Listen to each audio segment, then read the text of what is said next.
Magandang umaga, ngayon po ay araw ng Linggo, March 3, 2024 at narito po muli ang update sa lagay ng panahon.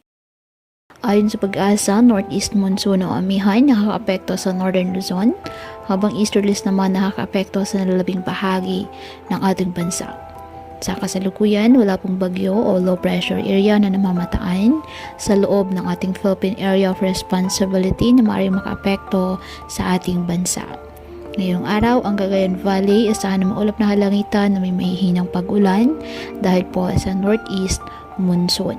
Ang Ilocos Region, Cordillera Administrative Region at Aurora, bagyang maulap hanggang sa maulap na halangitan with isolated light rains dahil pa rin po sa amihan.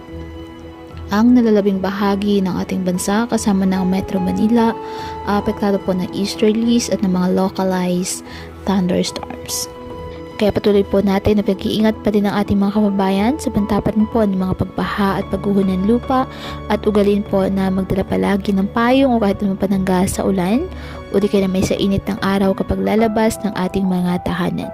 At yan po muna ang update sa lagay ng panahon ngayong araw. Muli patuloy po tayo na mag-ingat at palaging tandaan, God loves you. Stay safe and God bless.